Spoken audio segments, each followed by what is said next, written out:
ఇట్లా పెట్టాలి. ఇప్పుడు గాలి పోతుందా? పట్టుకోదు పోయిందా గాలి? ఏమైందా? గాలి వెళ్ళిపోయింది. ఇప్పుడు ఇందులో గాలి లేదు. ఎట్లుంది ఇది?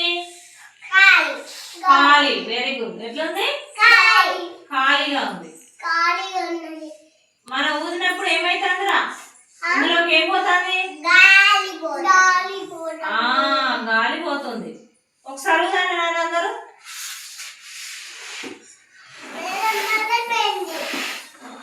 ఇప్పుడు ఇందులోకి ఏమైంది? మనం ఊదడం ద్వారా మన నోట్లో నుంచి గాలి వెళ్ళిపోయింది. అంతేనా? గాలి పోయి ఎట్లయింది? బెలూను పెద్దగా పెద్దగా. గాలి లేనప్పుడు చిన్నగా ఉంది. ఇందులో గాలి వచ్చినప్పుడు ఎట్లా